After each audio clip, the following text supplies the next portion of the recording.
imaginen que tienen en sus casas un cuarto con cosas exóticas, nunca vistas. Un cuerno de unicornio, piedras, animales exóticos, un gabinete de curiosidades. Sí, las mujeres no podían entrar.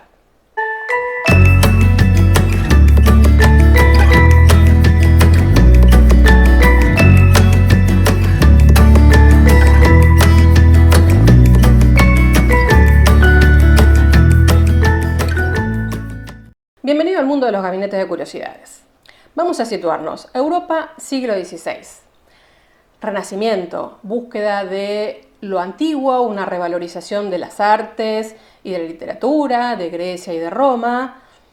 Y también un momento en el que Europa empieza a conocer otros mundos, empiezan allá a llegar objetos desde otros lugares, desde América, desde África, una relación distinta con Asia. Todo esto junto a una búsqueda del conocimiento. Ya el hombre está centrado. Entonces, ¿qué pasa?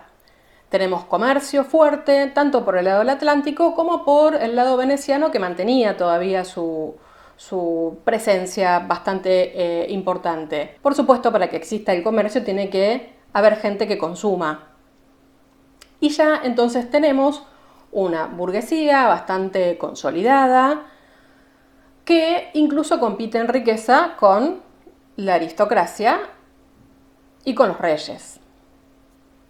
Si a todo esto le ponemos esta idea de curiosidad científica, empezamos a ver un fuerte comercio de objetos de interés, objetos exóticos. Entonces, por un lado esto sería el inicio incipiente y un poco bestial de lo que fue la arqueología, se empiezan a comerciar con momias y objetos del mundo helénico, no tanto con un espíritu de análisis y de estudio inicialmente, sino con un afán de coleccionismo, o sea, comercio y coleccionismo. También empiezan a llegar objetos extraños de América y de África. Y a todo esto le metemos además un poco de arte y nos gusta coleccionar o tener en nuestro hermoso gabinete obras de arte destacadas. Entonces, nacen así los famosos Wunderkammer. La verdad es que inicialmente son cuartos que aparecen en Amberes, pero que después se van a extender a Francia, a España, a Rusia, a Italia y a distintos lugares de toda Europa. Este afán de coleccionismo hace que estos famosos gabinetes de curiosidades y demás tengan de todo. Vamos a ver un poco cómo se organizaban. Estas colecciones de los gabinetes se organizaban en 4 grandes grupos. Los científica, que eran los instrumentos y avances tecnológicos. Los exótica, que eran plantas o animales u objetos exóticos. Los naturalia, que eran plantas u objetos de la naturaleza. Y los artificialia, que eran objetos intervenidos por la mano del hombre. Léase antigüedades u obras de arte. Lo interesante de estos gabinetes es que, si bien tenían una pretensión de investigación y de curiosidad, también reflejan lo que era el pensamiento de la época. Es decir, hay gabinetes que contaban entre sus registros con cuernos de unicornio o sangre de dragón. Es decir, había todavía una mezcla entre las creencias, la cultura y la ciencia. Pero a nosotros nos interesan los artificialia. ¿Y por qué es esto? Porque no solamente hay una colección de obras de arte, objetos, momias, todo lo que tiene que ver con la intervención de la mano del hombre, sino porque en algún momento estos gabinetes empezaron a ser sinónimos de estatus. Es decir, no tenía un gabinete de curiosidades o de maravillas, cuartos de maravillas, como se llamaban también, cualquier persona. Tenías que tener un dinero para poder coleccionar y de alguna manera se competía para ver quién tenía objetos más exóticos. Entonces, ¿qué pasa? No solamente quiero tener mis objetos para que los vean mis invitados, porque digamos que este era un espacio al que se invitaba a tus amistades para pasar ahí un momento, tomar algo y admirarse viendo cosas o contarle que habías adquirido, un sinónimo de estatus importante, sino que ya en un momento eso no alcanzó y se empezó a contratar a pintores para registrar estos cuartos de maravillas. Y así nace un nuevo género pictórico que son las pinturas de gabinete. Estas pinturas de galerías o pinturas de gabinetes las podemos dividir en distintos momentos. Podemos hablar de un momento en la zona de Amberes, barroco flamenco, que fue el que más destacó en esto, hay que decirlo, que va hasta 1640, donde destacan algunos pintores. Francien el Joven, Jan Bruegel de Belurs, o Jan Bruegel el Viejo, como lo quieran conocer, Van Haet. Son pintores que son convocados para hacer un registro muy detallado, puntilloso, de todo lo que había en los gabinetes de curiosidades, de quien, por supuesto, querían registrarlo para luego mandarlo como obsequio, para que el otro se enterara que vos tenías un tremendo gabinete de maravillas. Y ahora vamos a empezar a ver algunos registros. El primero que les traigo acá es la obra que se llama El Gabinete de Curiosidades de Cornelis van der Heerst, que es de nuestro amigo Willem van Haet, en donde ya podemos ver que tenemos obras y objetos por todos lados. Este registro eran obras en general de pequeño formato porque se hacían para poder regalar. Lo que importaba es que uno pudiera demostrar o hacer gala de lo que tenía. Ya vemos que hay un registro muy meticuloso de obras de arte, quiero decir pinturas, estatuas, gente mirando, personas invitadas, donde uno iba mostrando ya las cosas. La historia de Willem van Haet es interesante porque es un pintor barroco flamenco que nace en 1593 y muere en 1637 en Amberes. Tiene relación con la familia Rubens y es uno de los primeros que destaca en las pinturas de gabinete.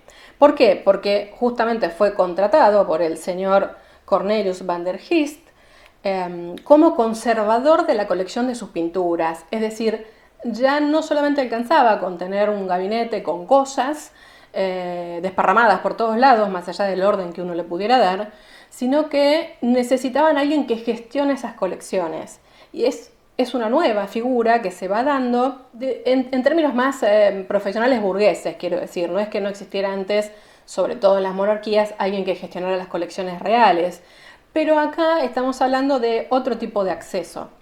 Al punto que nuestro pintor fijó su residencia, o sea, se muda a la casa del mecenas, en donde trabajará gestionando las colecciones, llevando sus registros, y también en este caso hará una serie de pinturas que den cuenta de toda la colección que tenía su mecenas. En el caso de Van Haet es importante ya hacer una distinción entre dos tipos de obras.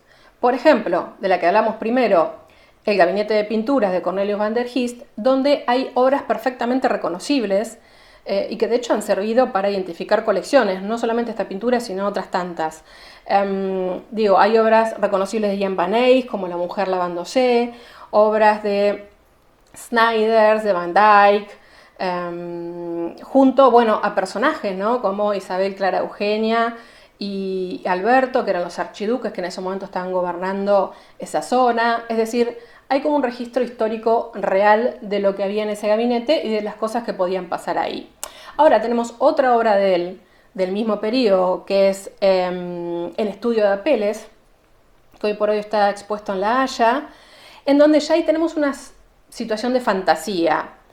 Hay una pintura de gabinete, hay registros de obras que supuestamente estaban allí, pero estamos hablando de un registro apelando a la historia, en donde en presencia de Alejandro Magno, se está retratando a Campaspe. Esto claramente no estaba sucediendo, sino que hay una excusa histórica para hacer una representación de una pintura de gabinete. Esto nos introduce en un tema interesante, y es que, sobre todo en el caso de la alta burguesía, requerían estas pinturas de gabinete, pero no necesariamente todo lo que le pedían al pintor que registrara ahí era real, había cosas que eran fantasía, había obras o cuadros que realmente no poseían, u objetos que no poseían. Pero bueno, ¿quién iba a ir a chequear eso? Para hacer alarde venía bien. Sí, en otros casos, sobre todo en los casos más de la nobleza y por supuesto los reyes, era un registro bastante fidedigno de sus colecciones en la medida en que estos las hacían para regalárselas a otro y que pudiera ver con qué colecciones contaba de verdad, ¿no? O sea, no daba para andar mintiendo y quedar ahí expuesto. Como decíamos también de esta época, otro autor que trabajó bastante y mucho en pintura de gabinete fue Franz Fransken el Joven. Traje dos obras de él. Una está en el Museo de Historia de Arte de Viena, que es básicamente una Wunderkammer. Y lo interesante de acá es que vemos esta mezcla de objetos, ¿no? Hay pintura, hay escultura, hay caracoles, conchas marinas, hay algo de objetos de artesanía, hay como una mezcla de todo. Y después, en el caso de la otra obra, que es simplemente una colección de gabinete, también encontramos ya objetos también de la naturaleza, pero más fuertemente objetos que tienen que ver con las obras de arte en todo su sentido. Y bueno, vemos ahí un globo terráqueo y libros, ¿no?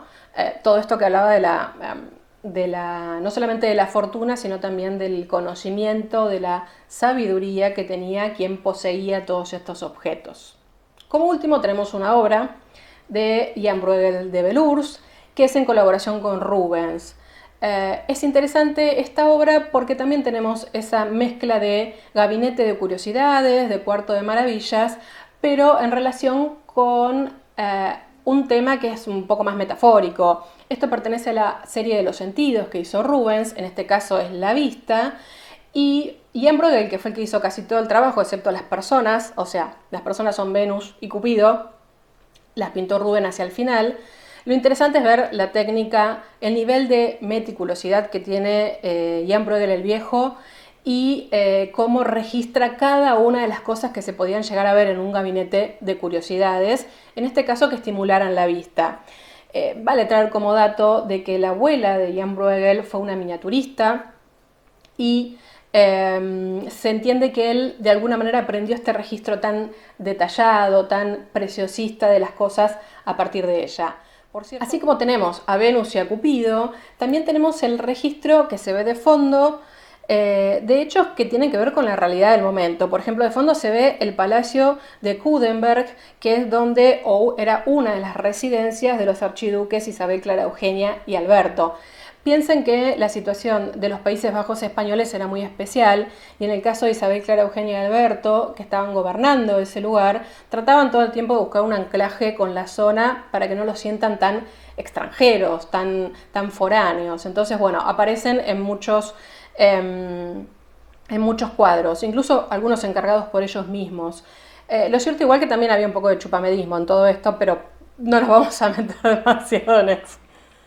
Pero más allá de que estuvieran nuestros archiduques de fondo, por lo menos evocados a través de ese palacio, también es cierto que hay obras reales de Tiziano, de Rafael y demás que fueron identificadas. Esto como registro es fantástico porque muchas obras se han perdido, no se siquiera sabía si existían o no. Y a través de estos cuadros de gabinetes de pintura se fueron encontrando muchas de ellas. Lo bueno, o la mejor parte, es que también algunas llegan hasta el día de hoy y uno se emociona cuando las encuentra si quiere hacer el ejercicio de ponerse a mirar en detalle qué era lo que se registraba en estos cuadros. Y ahora pasamos como a un segundo momento en todo esto, que tiene que ver más con, en este caso, la obra de Teniers, pero también con esta idea de ya hacer un registro mucho más fidedigno de qué realmente se tenía y qué no. ¿Por qué? Porque esto iba creciendo, ¿no? Todo el mundo ya tenía sus gabinetes de curiosidades, entonces la verdad es que sobre todo los monarcas y la nobleza dijeron, no, bueno, vamos a hacer gala de todo lo que tenemos nosotros. Y ya en este momento se pasa un poco de la cosa más de exótica, de objetos de la naturaleza, a ostentar qué obras de arte tenías en tu casa. Entonces aparecen pintores como Teniers, que hicieron un registro increíble de las colecciones de quienes los contrataban. En el caso de Teniers es el caso paradigmático de quien vamos a hablar ahora, por quién lo contrató y por qué registro hizo de todo esto. Pero lo importante para entender de este segundo momento, ya estamos casi en el siglo XVII, es que ya se apuesta a un registro verdadero. Piensen que estas obras no se hacían para que uno se las quedara, sino que uno pintaba todo lo que tenía para mandar de obsequio a alguien. Entonces se hacían, no sé, 5, 6, 10 obras de tu gabinete y vos se lo regalabas al archiduque tal, a fulanito Cosme, para demostrarle que era lo que tenías. Ese es el punto en este momento. Teniers es contratado por el archiduque Leopoldo Guillermo, que en ese momento estaba gobernando los Países Bajos, para que lo ayudara a gestionar sus colecciones. Es un caso muy parecido como hablamos al inicio. En el caso del archiduque Leopoldo Guillermo, fue un gran coleccionista de obras de arte. Esto es interesante porque comienza a suceder cuando él llega a los Países Bajos, mientras él estuvo en Austria y en otros lugares. Parece que no tenía mayor interés en la colección artística, pero cuando llega a los Países Bajos se sumó a la moda de vamos a coleccionar todo lo que podamos.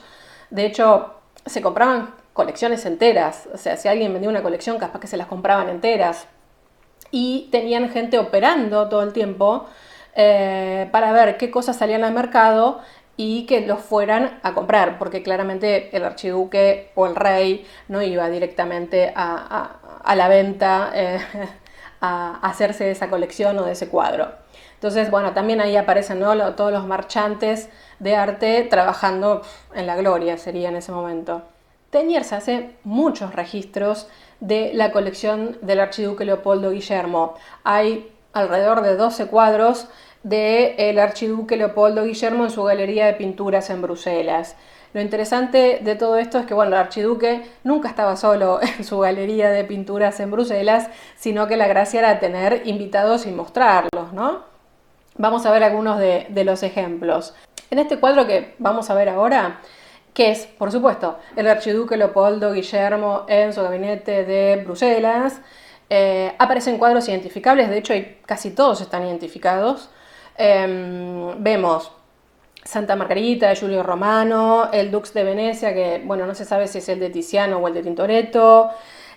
Una mesa, que esta mesa aparece en todos los cuadros de este gabinete, que es la mesa de Ganímedes de Jérôme d'Auquesnois, que parece que le encantaba al archiduque, entonces siempre pedía que esté. Bueno, aparecen los 3 filósofos de Giorgione, que se ve en este caso una sola parte, además de los perritos de Teniers que siempre están por todos lados. Bueno, además de eso, el archiduque siempre aparece en compañía de, más allá del propio pintor, otros pintores como Rubens, Van Eyck, o también mismo los archiduques. Siempre hay personajes que están visitando ese gabinete. Esa era la gracia también, ¿no?, que uno lo pudiera exhibir y presentar ante distintas personalidades. Una cosa de Teniers es que le da una vuelta a la pintura de gabinete y va más allá. No solamente es el registro de las pinturas para enviar a personalidades, sino que directamente se pone a trabajar y hace un libro, el Theatrum Pictorum, que tiene 2 versiones. En la primera, él hace un registro de 243 obras de las 1300 aproximadamente que tenía el archiduque. ¿Qué es lo que hacía? Él hacía pequeños pastichos de unos 30 centímetros en donde copiaba cada una de las obras que tenía el archiduque y luego de eso, bueno, lo llevaba a planchas y los reproducía. Les traje acá algunos ejemplos para que vean. Un trabajazo. Lo más loco es que el archiduque nunca pidió que hiciera esto. De hecho, ni siquiera lo pagó. Lo pagó Teniers. Bueno, se cree que igual el archiduque estuvo de acuerdo y de alguna manera habrá colaborado, pero estuvo todo a cargo de Teniers. Bien por Teniers. Primero porque también era una medida, también una forma de hacerse propaganda al mismo, ¿no? Claramente, hacer todos estos pequeños pastichos, pasarlos. Trabajó con, bueno, imprenteros de distintos lugares, obviamente, y bueno, parece que fue todo una revolución, ¿no? Ya no solo te mandaban un cuadro con las pinturas que tenían, sino que te mandaban un libro como diciendo, esta es parte de mi colección y de lo más importante. Tremendo. Ya cuando llegamos al siglo XVIII, quizás lo podríamos llamar una tercera etapa, esto se va de las manos. Ya el nivel de coleccionismo es tal, sobre todo la alta burguesía tiene una cantidad de cuadros que ya no le alcanza con hacer un cuadro, una pintura de gabinete donde te pongo los, no sé, 20 cuadros más destacados que puedo tener en mi colección. Quiero registrarlo todo. Y así surgen cuadros como este de la Galería de Pintura en Nuremberg, que es un cuadro de 1702. Lo interesante de este cuadro es que las obras que están ahí existieron, algunas existen aún, e incluso ha servido muchísimo para registrar obras o buscar obras perdidas. Pero si ven, ya está todo puesto para que se vea. Un trabajo enorme de registro de cuadros de otros pintores. Y para ir cerrando la parte de la exuberancia, tenía que tener esta obra de Giovanni Paolo Panini, porque la verdad acá ya se fueron a los caños. Esta obra pretende mostrar lo que fue la colección del cardenal Silvio Valenti Gonzaga, es una obra de 1740, y la verdad es que todo el mundo sabía que nuestro amigo Gonzaga era un gran coleccionista de arte, pero sí hay algo que está claro, es que seguramente no tenía todas esas pinturas y que ese lugar en el que está registrada toda esta obra, por donde va ahí paseando el cardenal, es ficticia. Ahí ya volvemos un poco al orden de la fantasía, del cancherismo, de exageración, pero bueno, es interesante como idea de representación de lo que ya estaba pasando. Pensemos lo siguiente, en esta época los museos no existían. En los gabinetes de curiosidades van a ser como los protomuseos. Luego estas colecciones se van a empezar a vender y vamos a tener por un lado que nacen los museos más de historia natural y los museos que tienen más que ver con las artes plásticas, pintura, escultura y demás. Les traje, por ejemplo, algunos datos para que empecemos a comparar. Las galerías Uffizi se abrieron en 1765, el British Museum se abrió en 1753, el Museo del Louvre se inauguró en 1793, Museo del Prado en 1819, el año pasado cumplieron sus 200 años, la National Gallery en 1824, incluso el Museo Nacional de Bellas Artes de Argentina se inauguró en 1896. La parte más interesante de esto es que si uno ve fotografías u obras de cómo se empezaron a exhibir las cosas en estos museos, ve que no es muy distinto de lo que pasaba en lo que se registró en los gabinetes de pintura. Las obras todas colgadas unas sobre otras, casi en una especie de Tetris, que bueno, uno no se imagina muy bien cómo la gente podía apreciar. De hecho, hay algunas obras que traje acá, no podía dejar de traerlas, de los primeros de registros de los primeros salones del Louvre, sobre todo. Se acuerdan que la academia, bueno, organizaba los salones todos los años para elegir las obras premiadas. Cómo están expuestos y exhibidos todos los cuadros unos arriba de otro. De hecho, había escaleras para que los jueces pudieran subir y poder mirar las obras y después darle el puntaje o la evaluación que ellos consideraban, porque bueno, no había forma de verlas, sino es interesante. Traje también, algunos son registros fotográficos o incipientes registros fotográficos, otras son, bueno, algunas piezas ya de grabados, que obviamente el grabado ya existía hace bastante. Como último y ya medio casi atemporal, hay una obra de 1856 de Robert James, que está en el Museo del Louvre y bueno, muestra también una especie de gabinete de curiosidades o de pinturas, pero ya evolucionado, ¿no? Estamos casi en el siglo XIX, mediados del siglo XIX. Ya vemos que desaparecen algunos, por lo menos las cosas más de naturaleza, pero sí hay muchos objetos. Todavía el tema de la ciencia, de la búsqueda por la ciencia, aparece y aparece la otra faceta de coleccionismo de obras de arte. Hablemos de grandes coleccionistas.